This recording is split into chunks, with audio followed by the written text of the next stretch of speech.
Aha. Yes.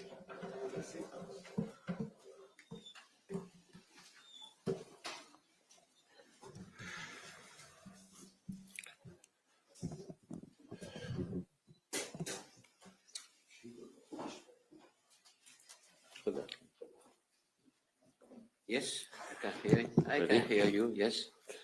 بسم الله الرحمن الرحيم. مساء الخير جميعا. هذه هي الزيارة الأخيرة التي يقوم بها معالي السيد جوزيف بوريل إلى المملكة بصفته نائب لرئيس الاتحاد الأوروبي وممثل أعلى للسياسة الخارجية. وأود أن أبدأ بأن أشكر معاليه على كل ما بذله من جهود خلال فترة خدمته لتعزيز العلاقات الأردنية الأوروبية. طورنا هذه الشراكة بشكل عملي انعكس على عديد من برامج التعاون التي قمنا بها. وفي آخر اجتماع للجنة الشراكة الأردنية الأوروبية اتخذ القرار بجعل هذه الشراكة شراكة استراتيجية مع كل ما يفتحه ذلك من أبواب وآفاق جديدة للتعاون. فكل الشكر لك جوزيف على كل ما بذلته من جهود طيبة عكست الحرص على تعزيز علاقات الشراكة الأردنية الأوروبية التي نرى فيها شراكة استراتيجية وعلاقات صداقة قوية. وأيضا أود أن أشكر معاليه على مواقفه الواضحة المطالبة بتطبيق القانون الدولي والقانون الدولي الإنساني والالتزام القيم الإنسانية المشتركة والقيم الأوروبية، والذي تبدى بدعواته الواضحة لوقف العدوان الإسرائيلي على غزة وإنهاء الكارثة الإنسانية التي يواجهها أهل غزة نتيجة هذا العدوان، وتلبية حق الشعب الفلسطيني غير القابل للتصرف لتقرير مصيره والعيش بحرية وكرامة في دولته المستقلة ذات سيادة على ترابه الوطني وفق قرارات الشرعية الدولية وعلى أساس حل الدولتين. Joseph, you've been a true friend. You worked hard to consolidate the Jordanian. وما زلنا أصدقاء لتعزيز هذه الشراكة بين البلدين. نشكرك جزيل الشكر ونكرر شكرنا كذلك لموقفك الثابت إلى جانب القانون الدولي والقوانين الإنسانية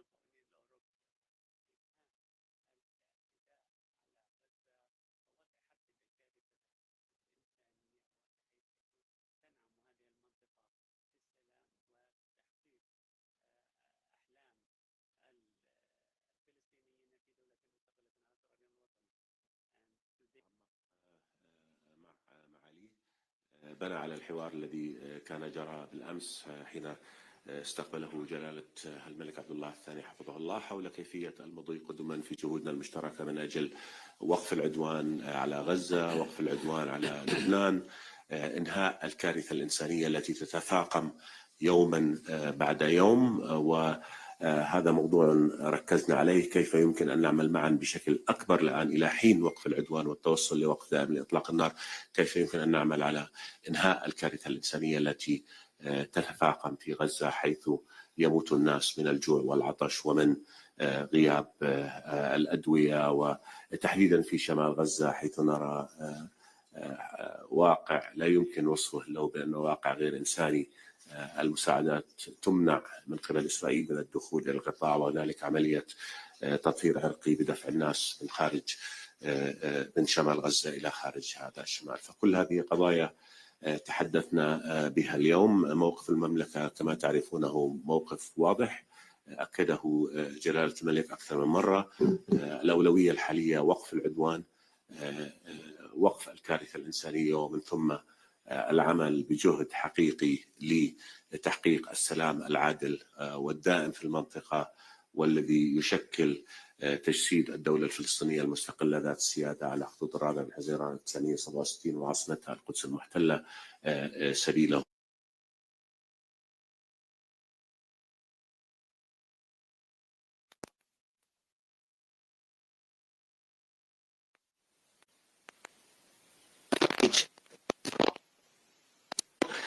We will continue to provide all the assistance that we can make, and to make sure that this assistance and aid reaches those people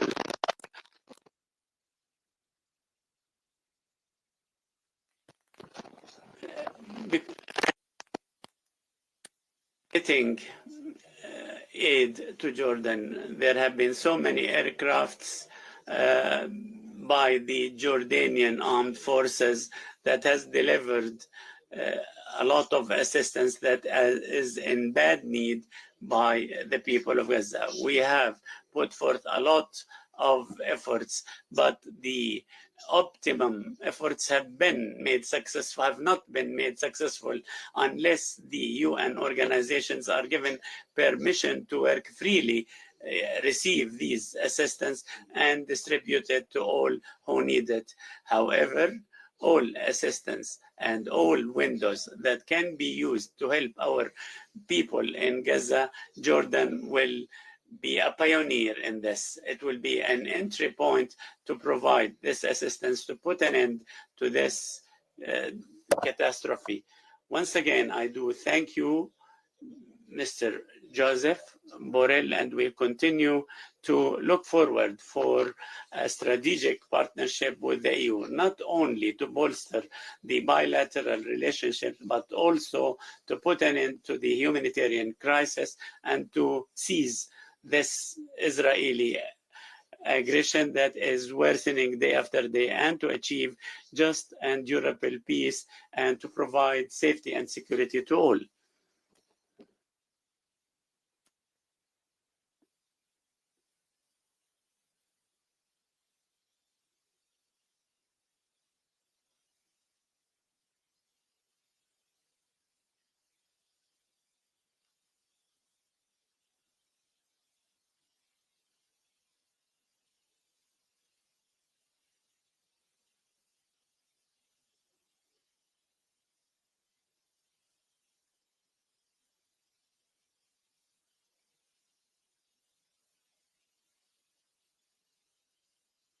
We have to handle together, but also the intensity and the quality of our relations.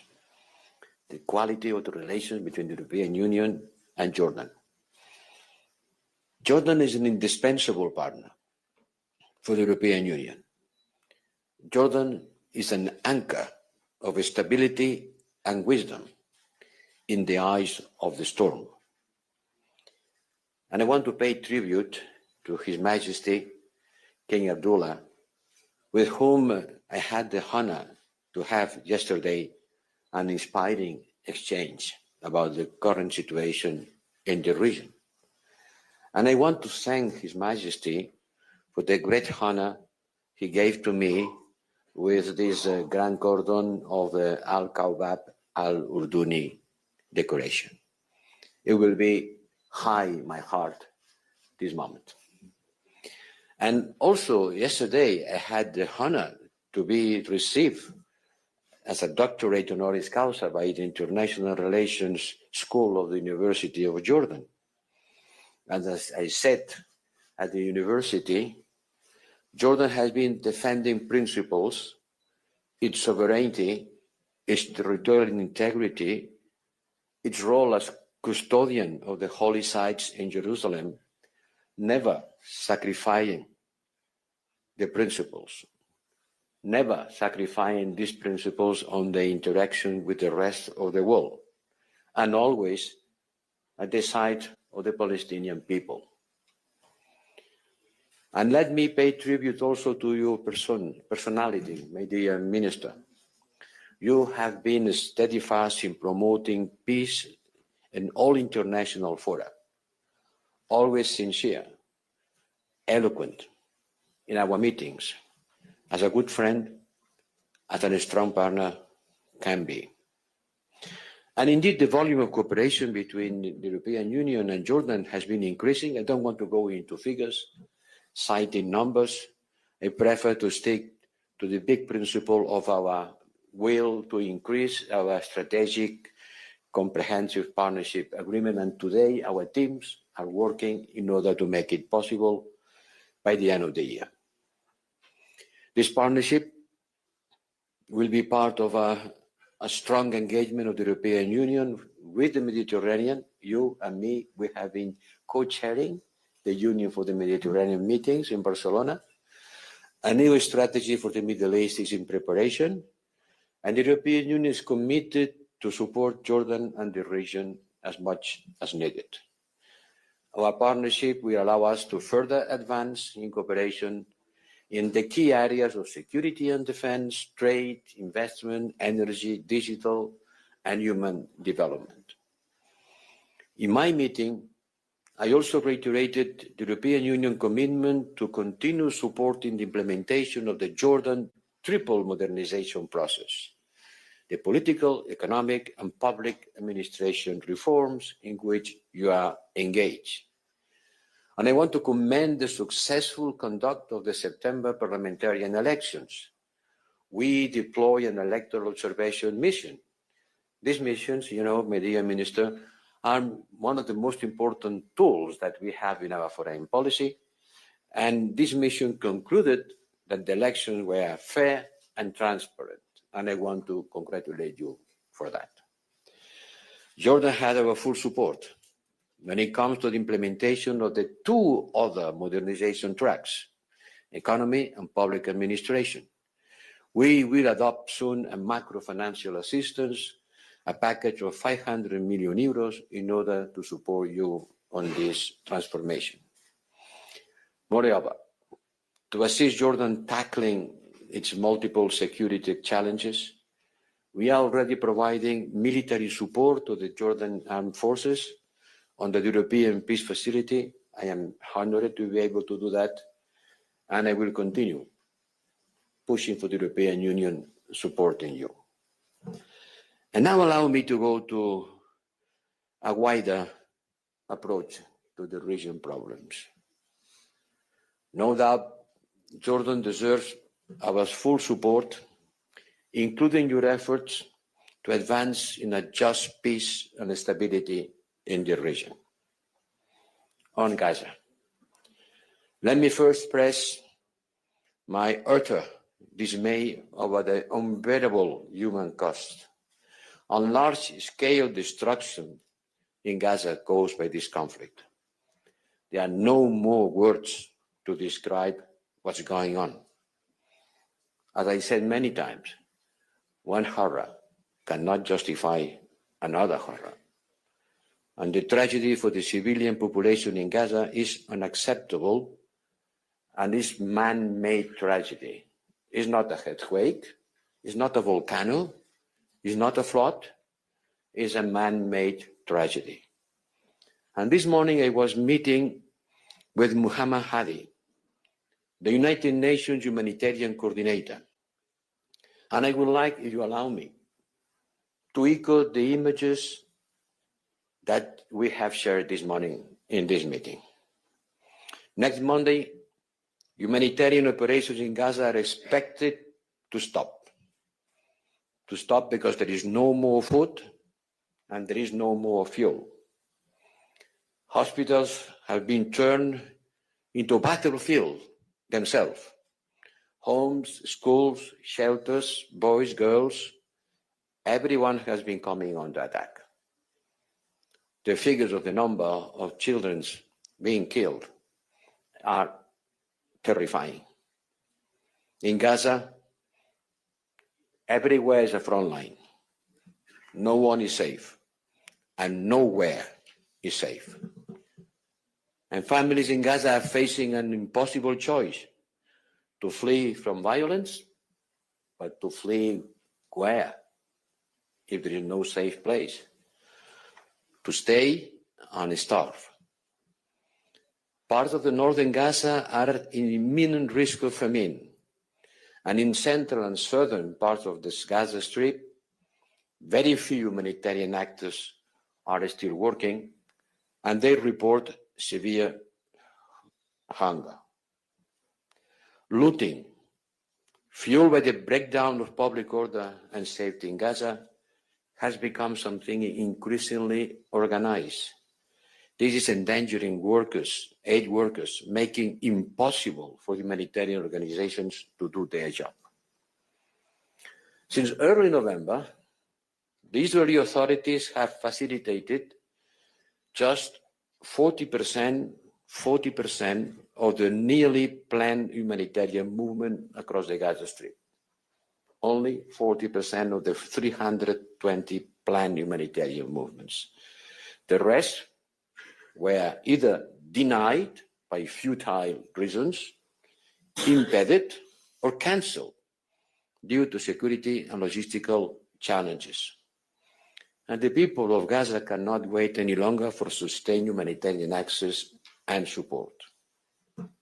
And I repeat, next Monday, unless something changes, supply will no longer go into Gaza. No food, no fuel. Like Jordan, I condemn the Knesset bill terminating the United Nations agency activities in Israel and East Jerusalem, seriously hampering the operations of in the occupied Palestinian territories and endangering UNRWA works across the region. In September, we launched a global alliance for the implementation of the two-state solution, and we will continue working on that. But now the urgency, the extreme urgency, is to try to help people in need in Gaza. In Gaza, there is an apocalyptic situation. Someone said that the people in Gaza were reduced to behave as animals. And that's what's happening. They made them to behave as animals.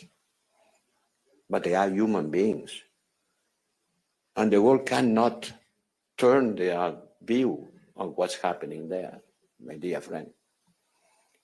And the European Union will do my best in order to make everybody aware of what's happening there. There is no more society in Gaza. There are only individuals fighting for their survival, to survive one day more before being killed by the bombs. I told yesterday, and I want to repeat, this is a war against children. The most frequent age of the casualties in Gaza are young children below 5 years, 9 years old. The world cannot afford this situation. In the name of humanity, in the name of humanity, in the name of believing that every human being deserves dignity, this massacre has to stop. And that's what I wanted to tell during my visit to Jordan. International community have to act in order to stop this tragedy. Thank you.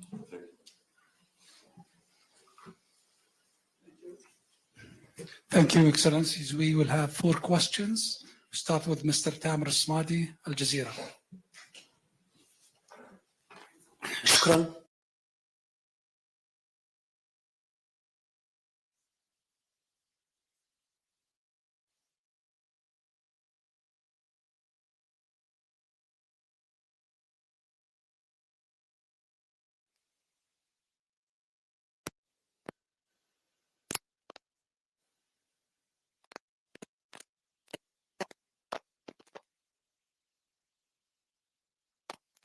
Gallant, how do you look at this in Jordan?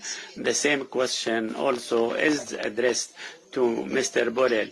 How do you view this ICC resolution? Do you believe that the EU and the international community can implement this decision or resolution or not? Thank you. The resolutions of the ICC, Egypt, should be respected and should be implemented. This is an international organization. There has been a commitment to be for its decision to be respected. All of its members I think 124 members, and the Palestinian people deserves justice. International organizations are there to hold accountable and to address the requirements of justice. This resolution of the ICC should be respected. All member countries should respect it. Its role and issue judgments, pronounce judgment. The international community should not be selective to accept such cases from some countries and deny the others. There have been precedents. There have been different arrest bills, and there has been an international stance to respect these resolutions. We call upon countries to for the ICC to assume its role. It cannot be and it should not be a selective process. And these acts by the ICC should not be politicized. It is a professional ICC and it is subject to specific regulations and policies and procedures. And we re-stress that these resolutions should be respected and all parties should be held accountable. Holding people or parties accountable has been from day one. Respect for the UN Charter is also another requirement, and all the requirements of international is an imperative, not only to address the aggression and its consequent killings, war crimes,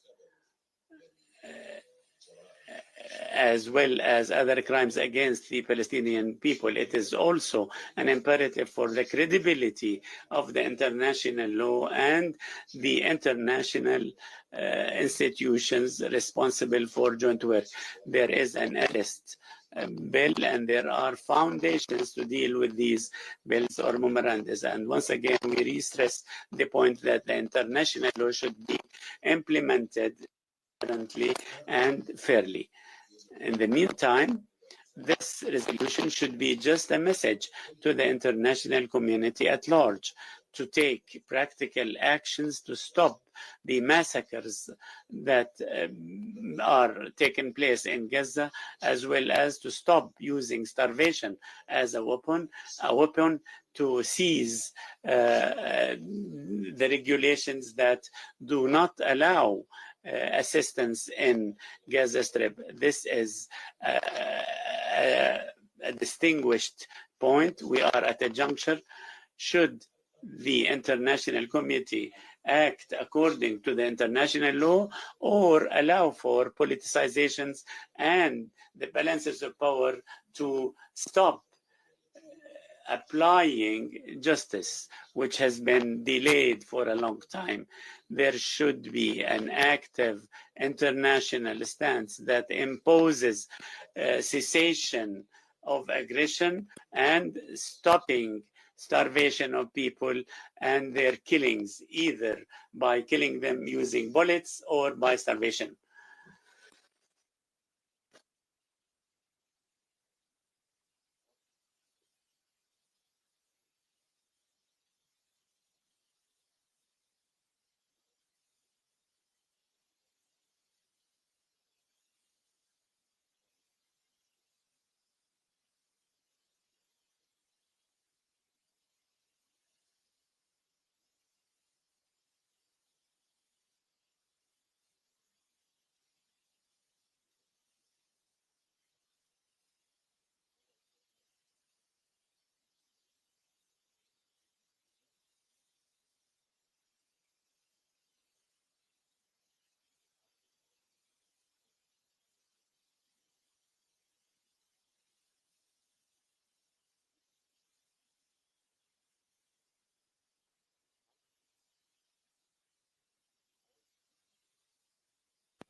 approach to exercise pressure to find a solution for the Palestinian cause other than the approach you have been using or adopting?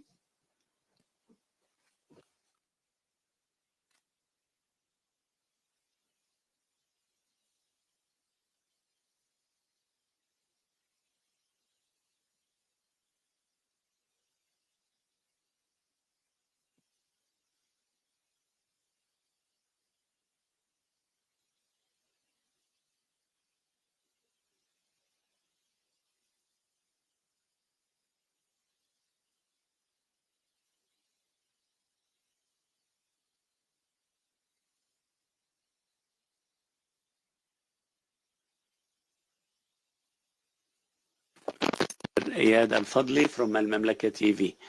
I think he will be speaking in Arabic. Thank you.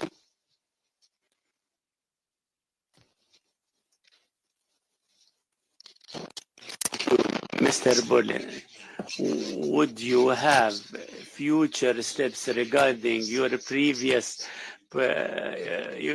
stance to stop dialogue with Israel? Are there any countries who have objected to this approach?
After 1 year of meetings by the Arab foreign ministers, where did you get at?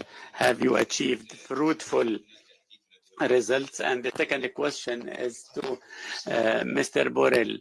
Many countries have asked Ukraine to stop war against Russia. Why did not you take the same decisions in relation to Gaza?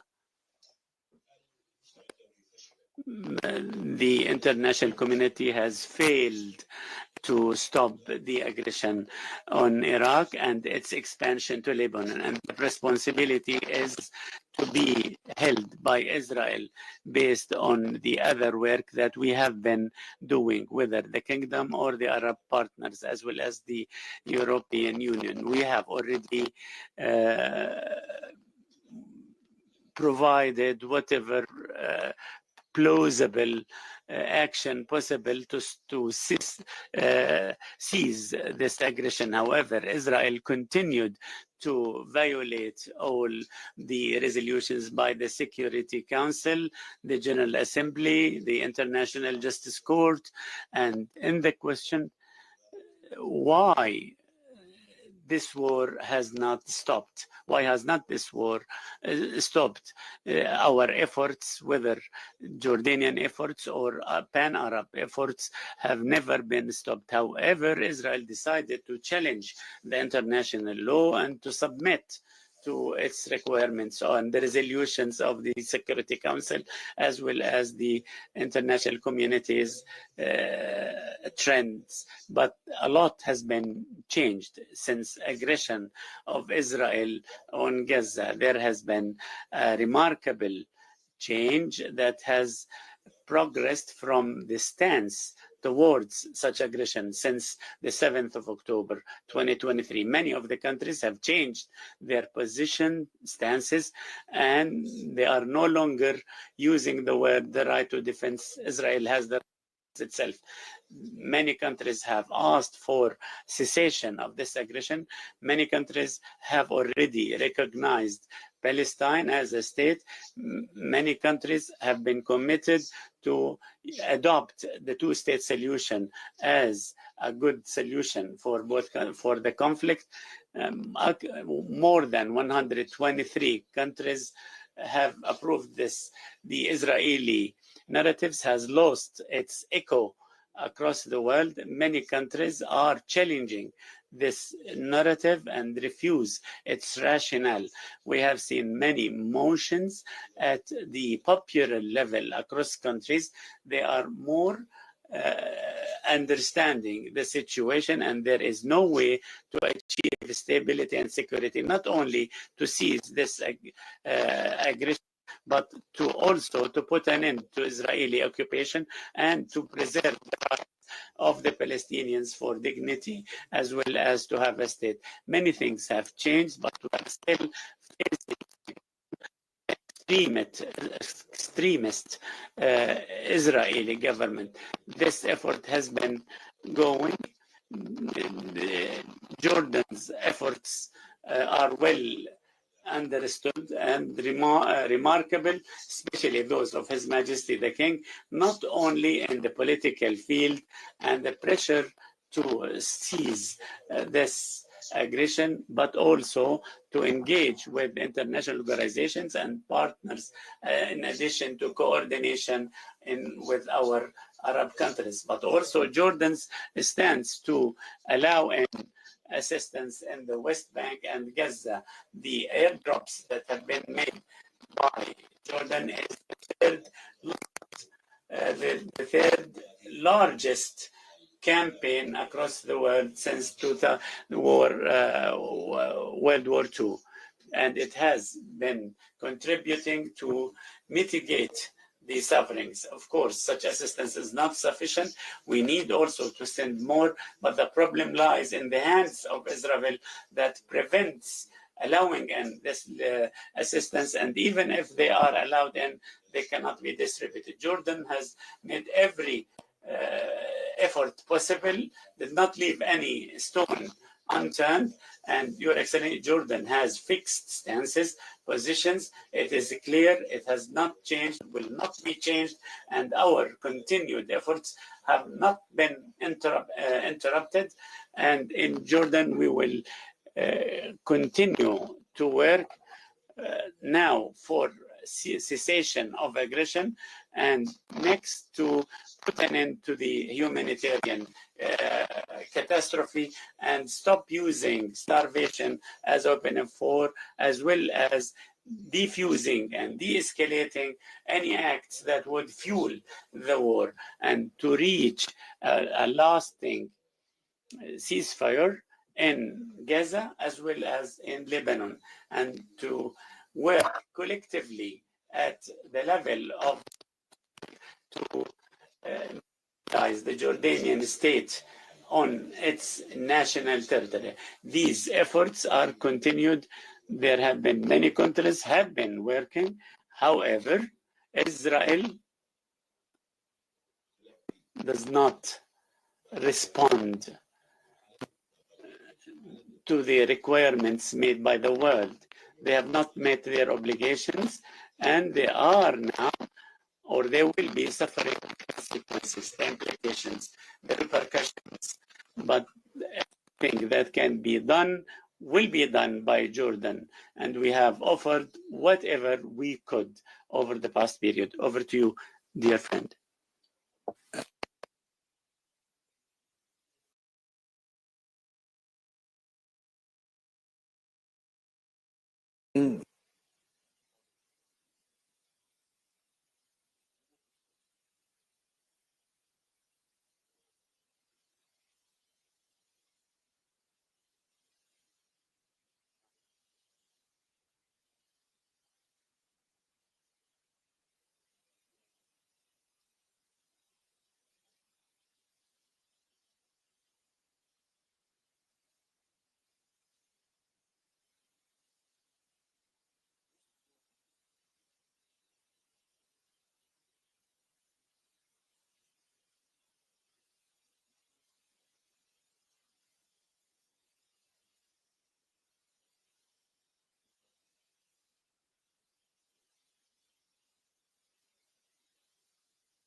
soldados, de que no se podían utilizar estos misiles. Hemos ido saltando todas estas líneas. Se esperaba en cualquier momento una respuesta por parte de Rusia. Como bien decías, al parecer este misil no portaba ojivas nucleares, pero sí que es una especie de aviso, es como una demostración de fuerza por parte de Rusia. ¿Cómo podemos leer este lanzamiento de este misil?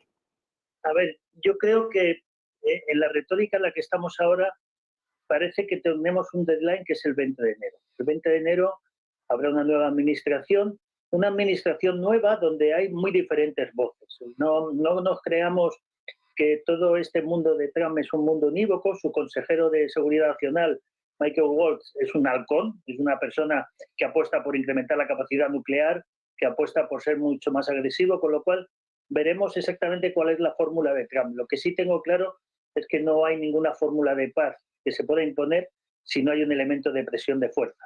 Y yo creo que lo que va a hacer Trump para imponer esa paz a las dos partes es también poner, diríamos, una parte de fuerza. Esta paz no puede consistir en que Rusia se quede con todo lo que ha ocupado y con todas las garantías. Yo creo que eso no está en la cabeza de nadie en Estados Unidos.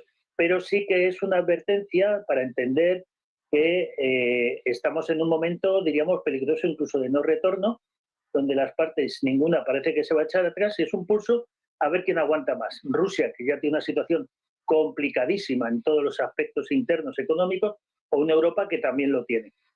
En definitiva, debemos interpretar esta situación como estamos jugando con fuego y debemos esperar que las cosas no vayan a más. Pensar en un ataque con una ojiva nuclear, hemos visto que Rusia ha modificado su doctrina nuclear, pero no olvidemos la de Estados Unidos, que también la modificó hace 5 o 6 años, y cualquier ataque nuclear contra un país occidental, incluido Ucrania, tendría una respuesta nuclear por parte de Estados Unidos, con lo cual también tenemos que jugar en este equilibrio que ha funcionado bien en los últimos 70, 80 años y pensar que las cosas no van a ir a más, porque las consecuencias de usar una bomba, aunque sea pequeña y aunque sea de forma táctica, son absolutamente impredecibles y el riesgo al que nos lleva es máximo, ¿no? Hoy precisamente, Enrique, también se hablaba del primer derribo por parte de Rusia de misiles británicos, es decir, de estos misiles Extorado. El martes amanecíamos con la noticia del primer ataque con misiles ATAMS. Ayer ya conocíamos que también se habían utilizado misiles Extorado, en concreto en ataques en curso. Hablaba también de misiles Scalp. Claro, también te quiero preguntar por esto, Enrique, si esto ya va a ser una nueva normalidad dentro de la guerra, si se abre una nueva fase, si vamos a estar todos los días atacando a Rusia con misiles occidentales, y también hasta dónde crees que puede llegar la paciencia de Rusia, porque es evidente, ¿no?, que están esperando a Donald Trump, pero estos 2 meses tiene pinta de que van a ser complicados. Sí, a ver, primero hay que entender que lo que no tenía ningún sentido es apoyar a una de las partes y ponerle límites en su capacidad de defensa. Ucrania está siendo masacrada desde Rusia, ponerle límites, pues bueno, significaría en el fondo que no existe un compromiso mayor.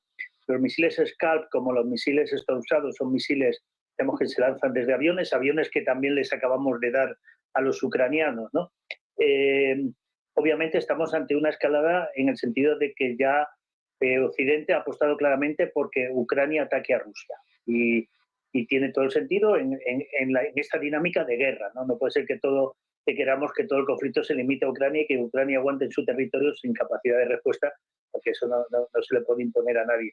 Pero estamos en esa dinámica, como bien dices, ¿hasta dónde puede llegar Rusia? Rusia tampoco tiene mucho más donde llegar, porque no tiene capacidad para abrir otro frente, las pérdidas son enormes y no ha tenido ningún éxito apabullante en Ucrania, con lo cual también somos conscientes de que, puestos a estirar la cuerda es mucho más larga en Europa solo, que en Rusia, ¿no? Ahora, evidentemente estamos hablando de personas que tienen unos criterios de toma de decisiones que no son las que nosotros esperaríamos de esos niveles de responsabilidad, con lo cual no desestimemos el factor, diríamos, irracional que puede darse en estos conflictos y que nos podría llevar a una situación mucho peor. Pero estamos, diríamos, en un diálogo que tiene toda la pinta de ir enfocado.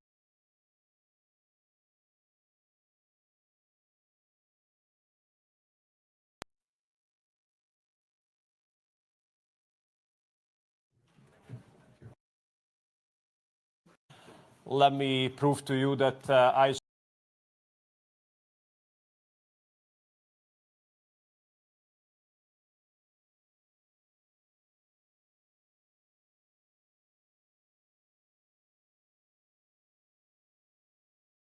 Vamos a empezar con el ministro y después será el vicepresidente y después podremos atender sus preguntas. Adelante, señor ministro.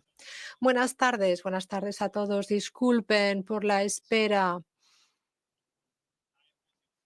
Me han informado que incluso en la conferencia de prensa puedo hablar en húngaro, así que así puedo demostrarles que hablo uno de los idiomas más complejos que hay en el mundo, que es el húngaro realmente. Así que espero que los intérpretes puedan aceptar el reto, por supuesto. All right. You ready? Okay, tisztelettel köszöntöm Önöket.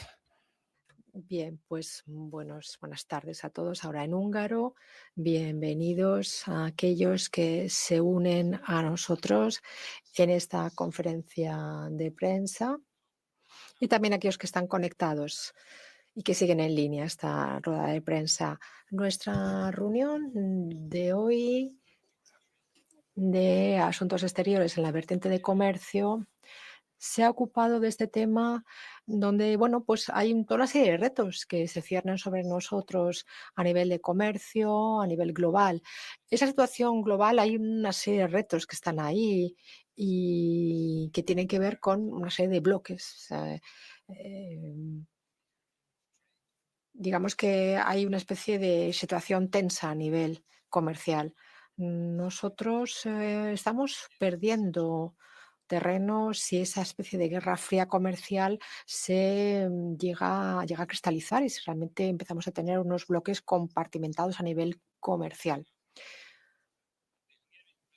La presidencia húngara ha trabajado mucho en los últimos meses y en el tiempo que nos queda en nuestra presidencia para garantizar que vamos a estar más conectados y que no vamos a quedarnos en bloques comerciales.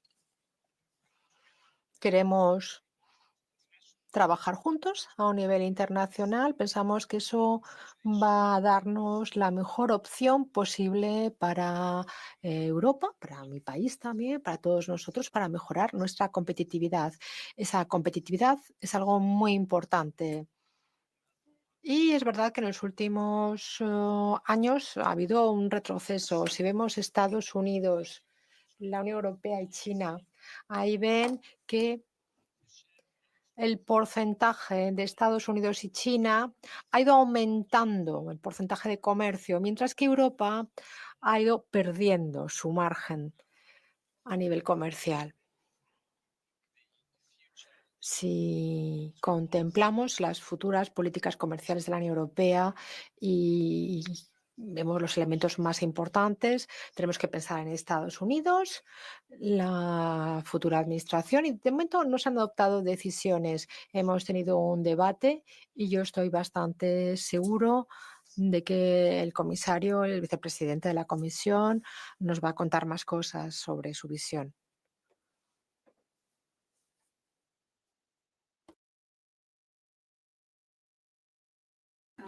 No, sí.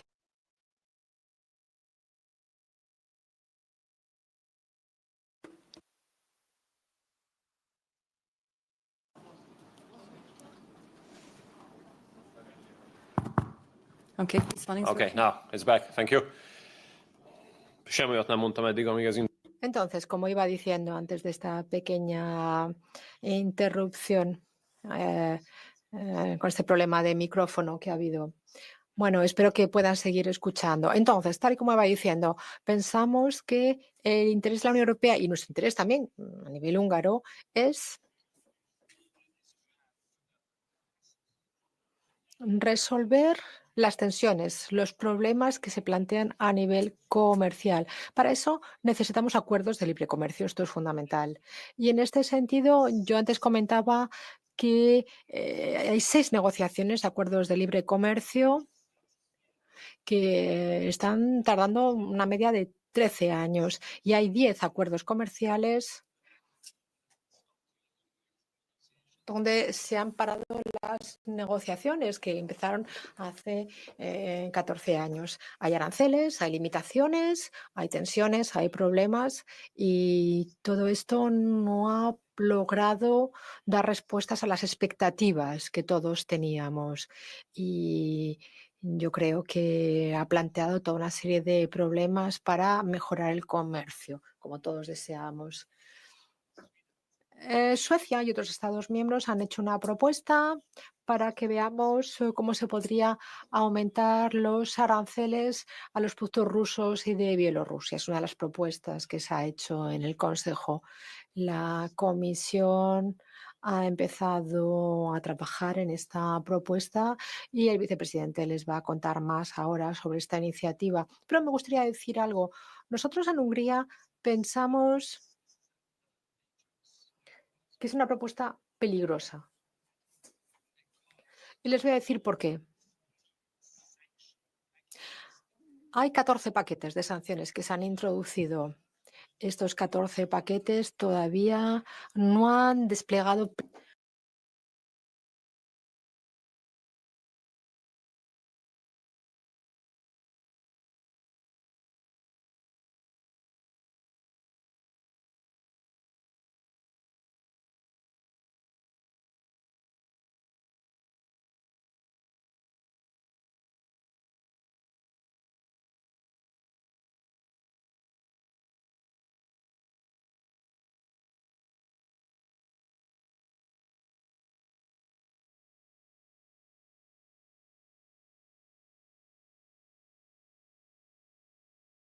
algo que, insisto, no se aceptó porque iría en detrimento nuestro.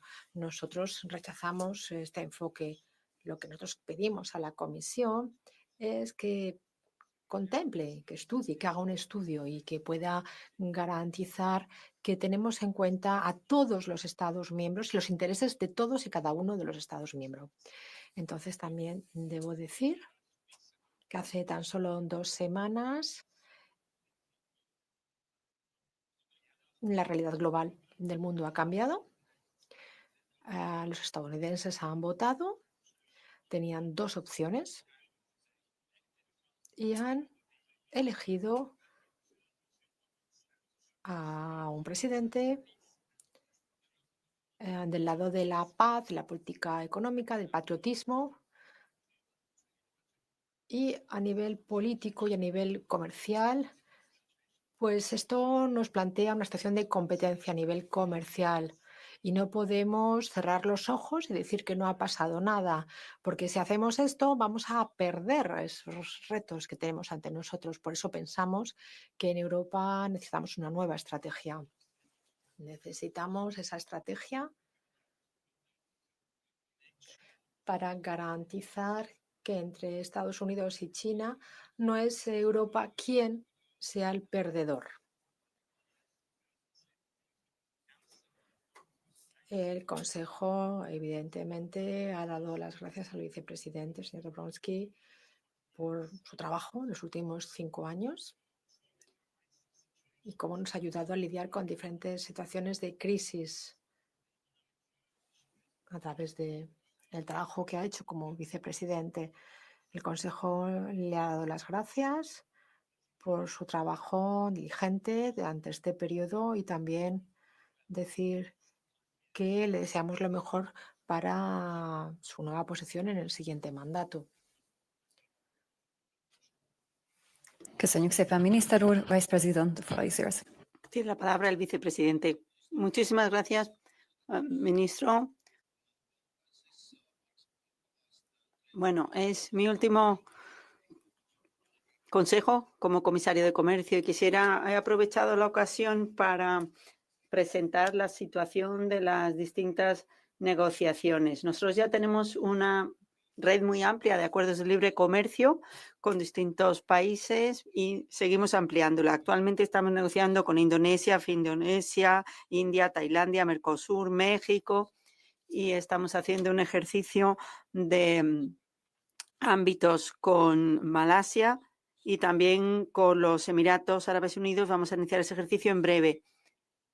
También estamos iniciando acuerdos económicos con Kenia y también con otros países de la comunidad de África Oriental. Luego tenemos acuerdos que no son los acuerdos tradicionales de libre comercio, sino son los acuerdos de digitales y luego de inversiones sostenibles. El primero se ha iniciado, se ha celebrado con Angola, se están preparando otros, con Ghana, con Camerún y con Nigeria. Y respecto a los acuerdos de comercio digital, acabamos de celebrar un acuerdo de este tipo con Singapur y estamos negociando con Corea del Sur un acuerdo similar que esperamos que termine el año que viene. Y luego tenemos nuestras relaciones comerciales con Estados Unidos. Estados Unidos sigue siendo nuestro socio estratégico y nuestro principal socio comercial. En los últimos años hemos alcanzado una serie de resultados muy importantes. Hemos podido resolver una serie, resolver algunos litigios, la sección 232 sobre acero y aluminio y otras cuestiones. Hemos podido trabajar juntos en el Consejo de Comercio y Tecnología y ponernos de acuerdo sobre temas sobre la resiliencia de los suministros, control de las exportaciones, revisión de las inversiones, materias primas clave y un programa de trabajo verde. Entre los ministros se ha llegado al acuerdo de que tenemos que trabajar de forma proactiva con la nueva administración de Estados Unidos, por lo que se refiere a nuestras relaciones transatlánticas, porque son la base de miles de puestos de trabajo y de millones en inversiones en ambas orillas del Atlántico. Luego hemos hablado también de la posibilidad de aumentar los aranceles para productos de Rusia y Bielorrusia. Esta semana se cumplen los 1000 días de la brutal agresión de Rusia a Ucrania. Y nosotros, con los socios que tienen una mentalidad similar a la nuestra, hemos hecho todo lo posible para ayudar a Ucrania con todos los recursos posibles, ejerciendo presión política y económica sobre el agresor, sobre Rusia. Y seguimos con ese esfuerzo. Yo me alegro de que los Estados Unidos se hayan muestro dispuestos a ejercer aún más presión a Rusia, como ya se dijo en las conclusiones del Consejo Europeo de octubre, y la Comisión va a hacer todo lo que esté en su mano para apoyar ese esfuerzo. En este contexto también quisiera decir que acojo favorablemente lo que han solicitado algunos Estados miembros, ampliar aranceles en el número mayor posible de bienes importados de Rusia y Bielorrusia. La Comisión está trabajando actualmente sobre una propuesta de conformidad con las conclusiones del Consejo Europeo de octubre, que se va a centrar en los productos agrícolas y quizá en fertilizantes también. Quisiera recordar que la política comercial ha representado un papel fundamental en el apoyo que hemos prestado a Ucrania desde que se inició la agresión de Rusia. Y también hemos servido para revitalizar la economía ucraniana, eliminando los aranceles de sus exportaciones a la Unión Europea. El último tema que hemos tratado ha sido la reforma de la OMC. Y durante su mandato, la Unión Europea ha sido siempre el gran defensor de la OMC y un comercio basado en normas internacionales. También en las distintas conferencias ministeriales lo ha hecho y va a seguir haciéndolo. Vamos a seguir siendo líderes en Ginebra y también en Ginebra, y queremos tener resultados tangibles en la conferencia próxima que va a hacer en el 2026. Lo que más nos interesa es que siga funcionando un sistema de comercio, como digo, basado en reglas y cuya base sea la OMC. Así que quisiera dar las gracias a todos los ministros por su colaboración tan estrecha en los últimos 5 años que nos han permitido alcanzar logros importantes. Hemos tenido que enfrentar retos sin precedente durante ese mandato, la endemia, la guerra de Rusia contra Ucrania, la interrupción de las cadenas de suministro, y el comercio no justo, en fin, toda una serie de amenazas para la Unión Europea. El seguir aplicando de forma coherente nuestra estrategia nos ha permitido hacer frente a estos retos y también ha apoyado nuestra competitividad, resiliencia y transición verde y digital. Queremos un comercio amplio basado en reglas, que es el que apoya más de 30 millones de puestos de trabajo en Europa. Hemos intentado encontrar nuevas oportunidades para nuestras empresas y agricultores, suprimiendo más de 143 barreras comerciales en los últimos años. También hemos incorporado nuevos elementos en nuestros acuerdos comerciales.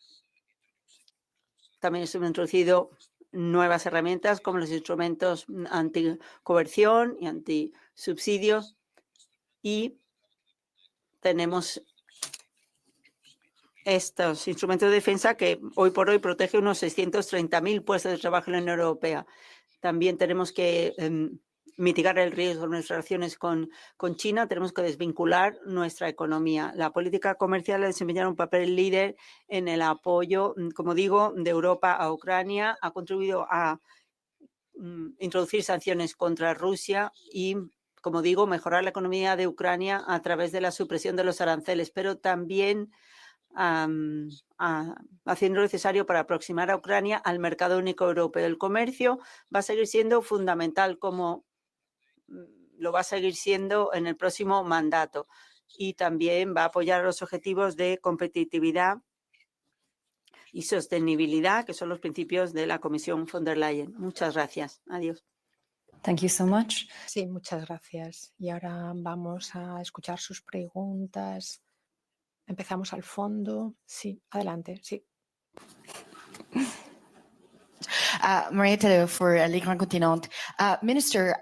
Ministro, tengo una pregunta específica para usted. Usted ha dicho que es una especie de guerra fría en lo que se refiere a la economía y que Europa no tiene que ser el perdedor. Pero yo me pregunto, más allá de ese discurso, ¿qué es lo que intenta decir? ¿Intenta decir que piensa usted que hay que cambiar las sanciones, hay que quitarlas, hay que suavizarlas? ¿Cómo tenemos que entender su mensaje y cuál es su petición? Y después al vicepresidente, de forma específica a Mercosur, usted ha dicho que está avanzando pero no quiere poner fecha. Esto es importante, sobre todo para el G20. China tiene una postura muy agresiva, con intereses muy defensivos en Latinoamérica. ¿Piensa usted qué es lo que hace que sea tan necesario Mercosur, justamente ahora en este contexto? It's your turn. One by one. Mercosur is As you wish. Yeah, well. Sí, en lo que se refiere a Mercosur, las negociaciones están en curso. Los jefes de negociación en ambos lados tienen el empeño, la tarea de continuar trabajando para resolver los temas que aún están pendientes, pero están avanzando, haciendo buenos logros, siguiendo las negociaciones técnicas, tomando buena nota de cuáles son las condiciones políticas para llevar a buen puerto a este acuerdo. Y como suele ser el caso en este tipo de negociaciones, es difícil poner fecha. Hay que tener en cuenta muchos elementos para, como he dicho, llevar esto a buen puerto. Sí. Y la segunda pregunta sobre China. Sí, China a nivel global es un actor muy importante económicamente, la segunda economía más importante. Y nosotros estamos negociando un FTA con Mercosur desde hace 20 años. Y en cualquier caso, es importante a nivel económico. Reducción de aranceles, por ejemplo, es el acuerdo más importante que jamás hayamos negociado en la Unión Europea. Pero también es importante a nivel estratégico para tener ese compromiso más estrecho con regiones que no son afines, insisto. Gracias. If you don't mind, I would. Y yo también quiero responder en húngaro, si me lo permite. Bien. Cuando se trata de limitar aranceles y sanciones, nosotros pensamos que es una mala política, es un fracaso. Ya lo hemos dicho en varias ocasiones, no es esa la vía. En los últimos 15 años,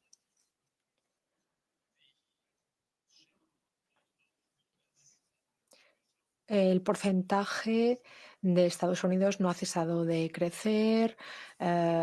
China ha pasado de 9 a 10% y nosotros hemos pasado de 22 a 18%. Las empresas en Europa están pagando 2 o 3 veces más por el gas de lo que pagan los estadounidenses. Entonces, es difícil construir una estrategia de competitividad con esos precios.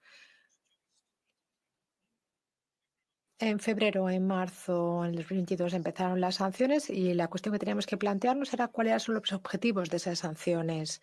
Nosotros tenemos que saber cuáles son los objetivos antes de decidir sobre una medida determinada. Y la respuesta en aquel momento fue que queríamos poner de rodillas la economía de Rusia para poder llevar al final la guerra y para lograr la paz. Pero la economía rusa pues va bien y estamos lejos, muy lejos de la paz, mucho más que antes. Entonces, debo decir que tenemos que ver y cuantificar cuál es el daño que ha sufrido nuestra economía por culpa de esos aranceles. Así pues,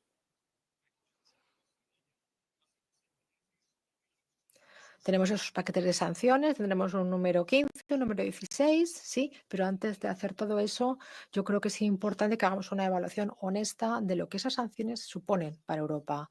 Y por eso nosotros pensamos que es muy, muy peligroso lo que esos 8 Estados miembros proponen, que es aumentar los aranceles en productos rusos y bielorrusos. Pensamos que esto es algo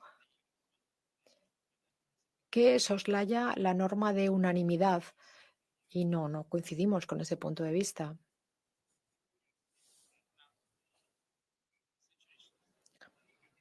La situación con la cuestión de las sanciones,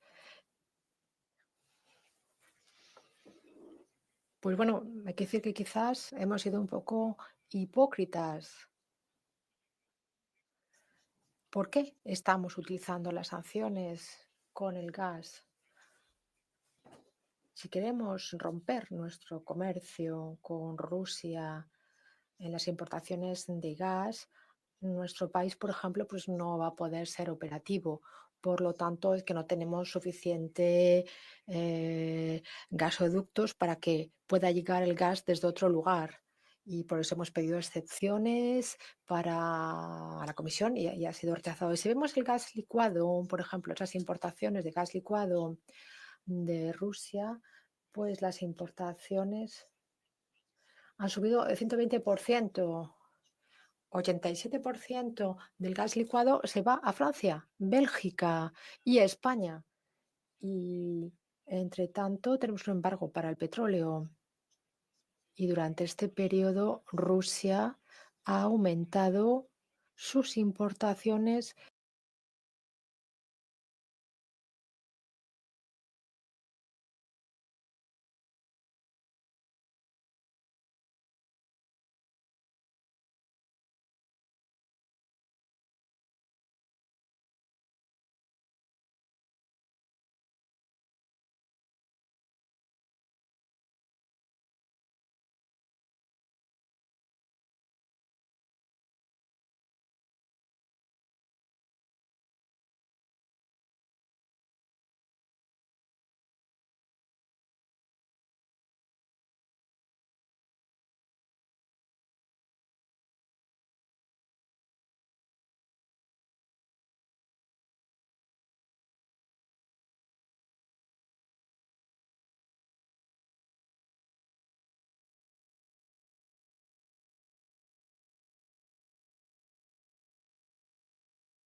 Szerintem szembe menni a valósággal nem helyes.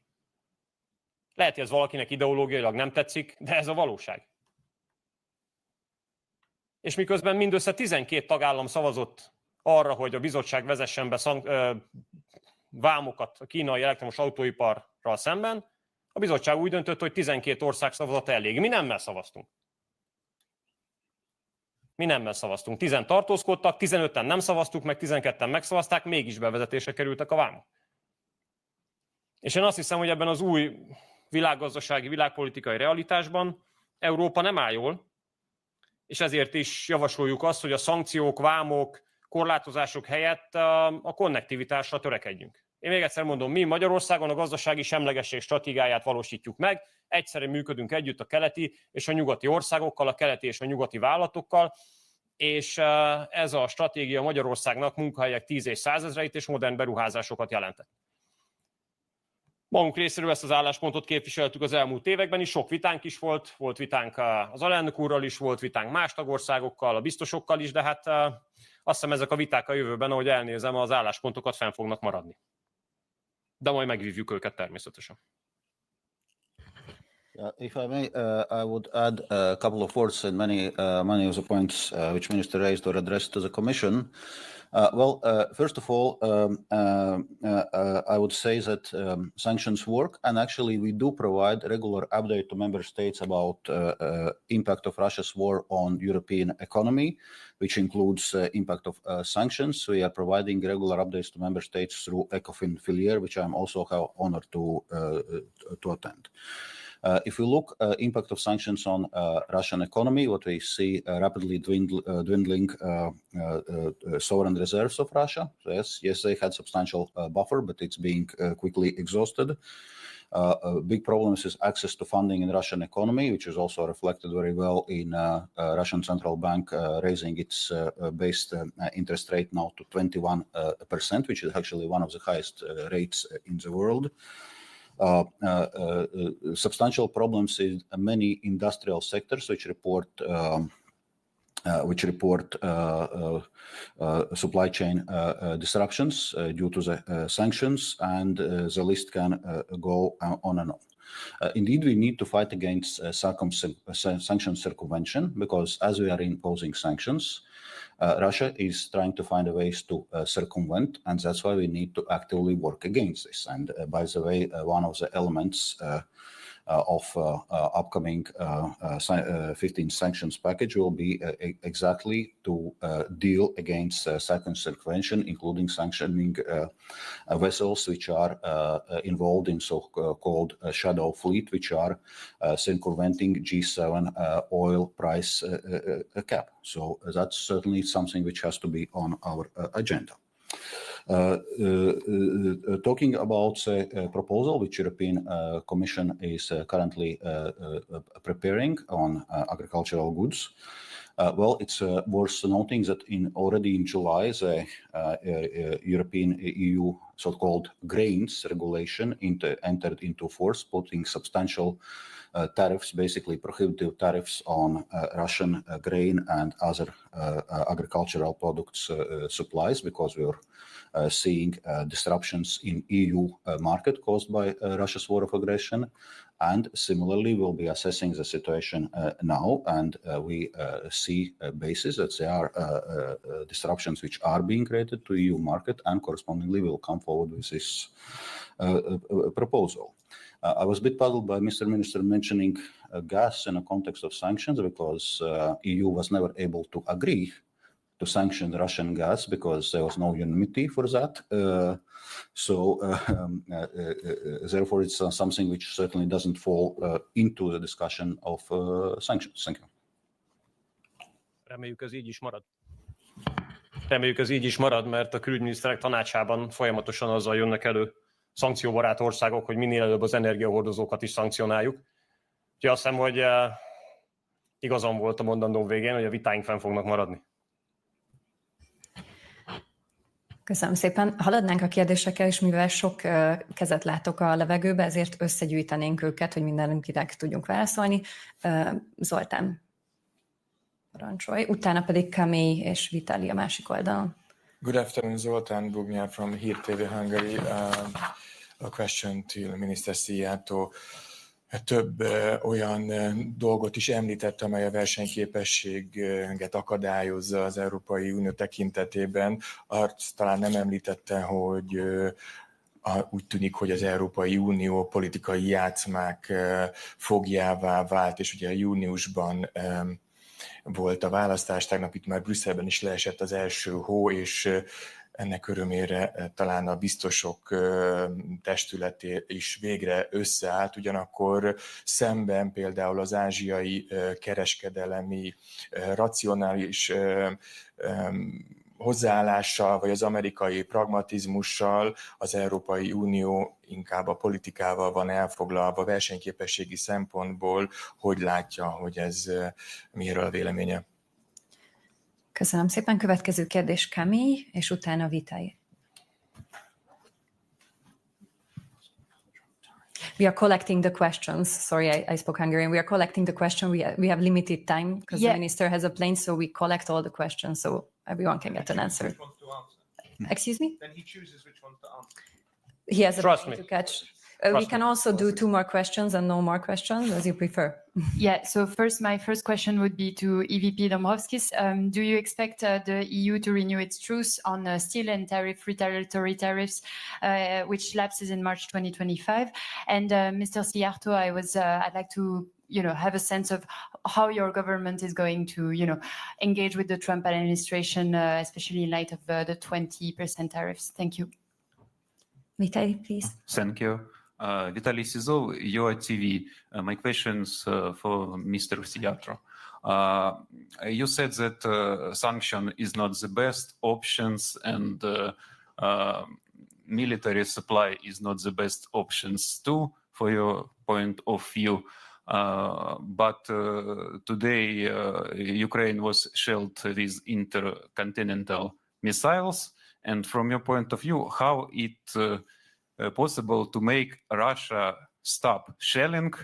And what do you think about the idea to substitute Russian gas with American gas if President Trump would ask you to do it? Would you agree? Thank you. Thank you. I've seen 3 more hands. Let's do that side. First, the lady in the middle, yes. And then in the second row. Joanna Spinska for MLEX. 2 questions. The first one to Minister Sijarto. You said that tariffs and sanctions have not delivered, but this view is definitely not shared by President Trump, who calls himself a tariff man. So I wonder how you want to react, how the EU should respond to potential tariffs that Mr. Trump is talking about, if he indeed follows through and imposes them on Europe. And the second question to EVP Dombrovskis. On the future of the EU trade policy, we've heard from the German minister that the EU should have a different approach to FTAs, including, for example, the one with India, and make them smaller and therefore easier to approve. Do you share this view? Thank you. Thank you. And we have time for one more. Thomas, please. Thomas on the right at the front. Thomas.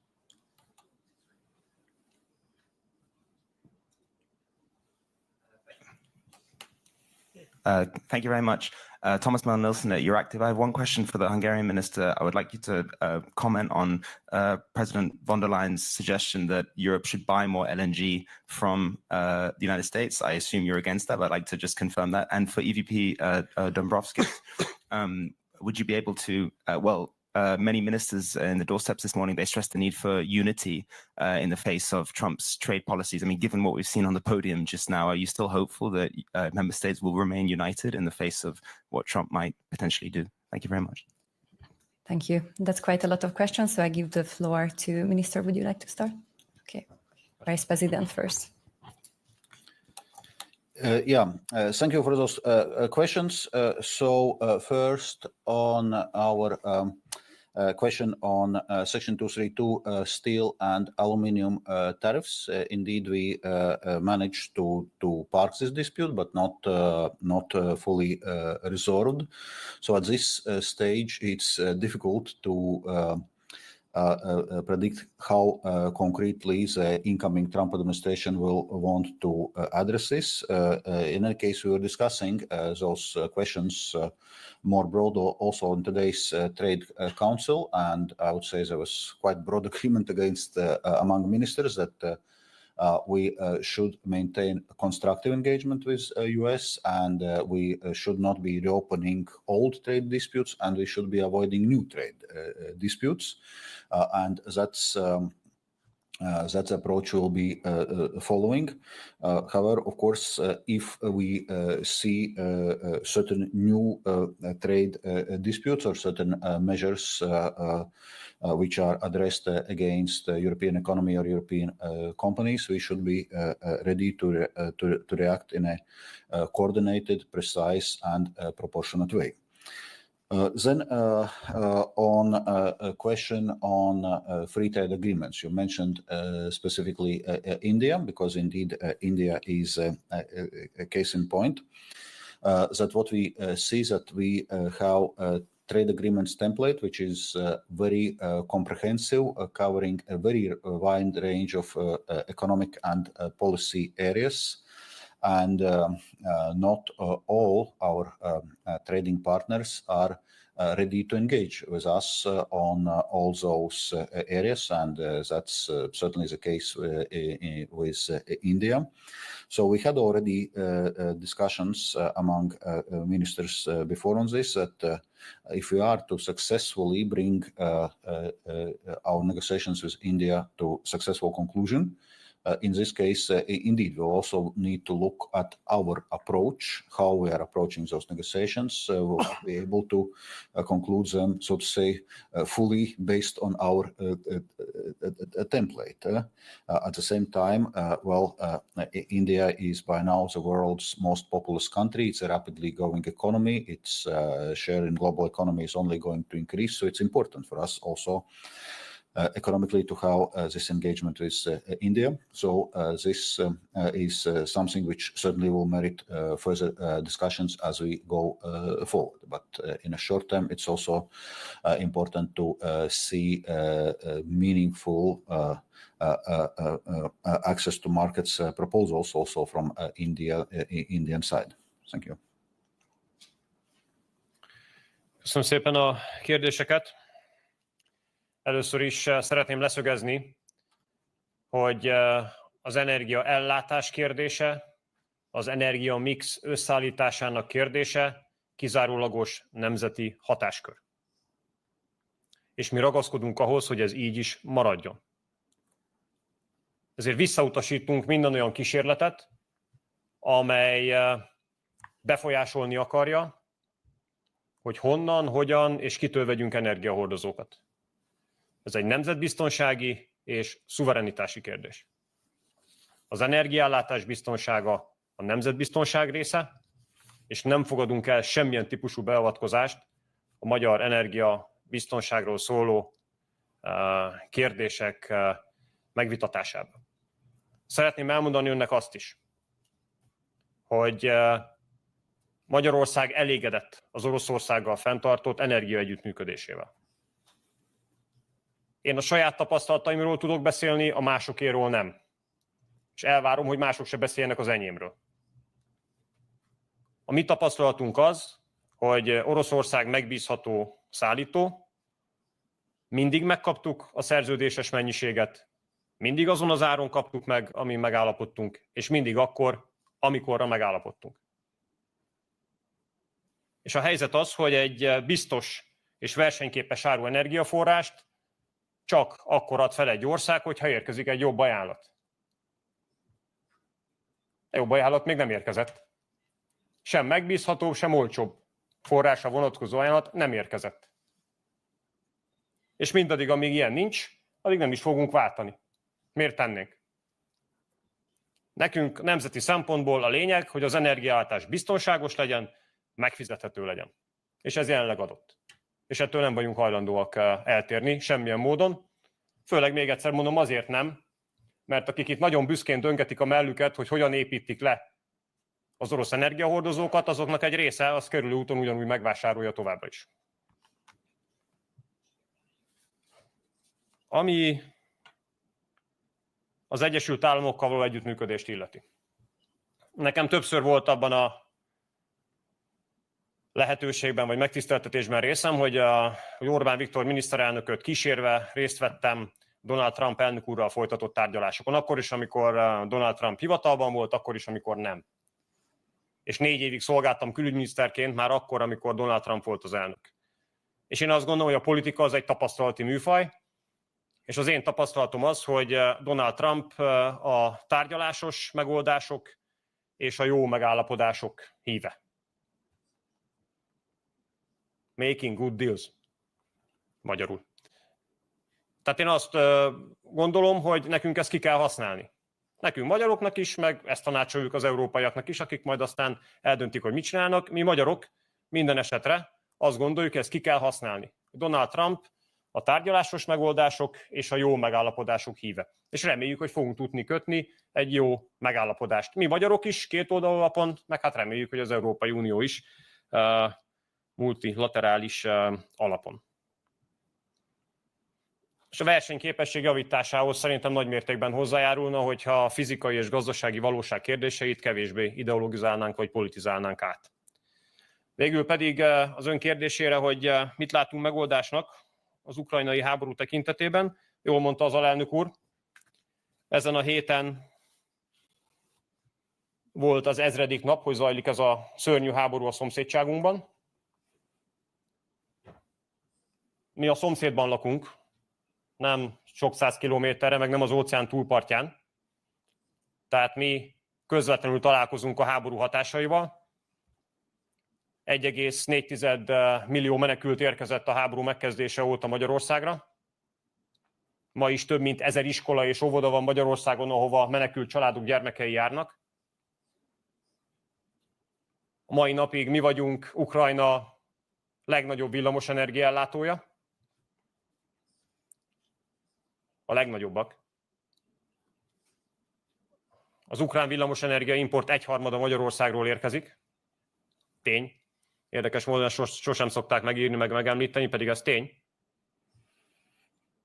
És úgy látjuk, hogy az 1000 nap az bizonyítja, hogy a fegyverszállítások csak még több öldökléshez és a háború meghosszabbításához járultak hozzá. Az elmúlt 1000 nap azt mutatja, hogy nincsen megoldás a csatatéren. A csatatéren csak halottak vannak, szenvedés van, áldozatok, pusztítás. Ezért mi magyarok azt gondoljuk, hogy a megoldást nem a csatatéren kell keresni, hanem a tárgyalóasztalnál. Mi 1000 napja képviseljük azt az álláspontot, hogy tűzszünet kell és béketárgyalások kellenek. És mi ezért tekintünk nagy reménységgel Donald Trump elnöksége elé, mert azt gondoljuk, hogy azzal, hogy ő rendkívül fölényes győzelmet aratott az amerikai választáson, az elmúlt 1000 nap tekintetében a legnagyobb remény jött el arra, hogy visszaköltözön a béke a mi szomszédságunkba. Őszintén reméljük, hogy Donald Trump kampányban tett kijelentéseinek megfelelően minél előbb visszatér a béke Közép-Európába, a szomszédságunkba, Ukrajnába. Mi úgy látjuk, hogy ez csak tűzszünettel és béketárgyalásokkal elérhető, fegyverszállításokkal nem. Thank you so much. This concludes our press conference. Thank you for being here. See you soon.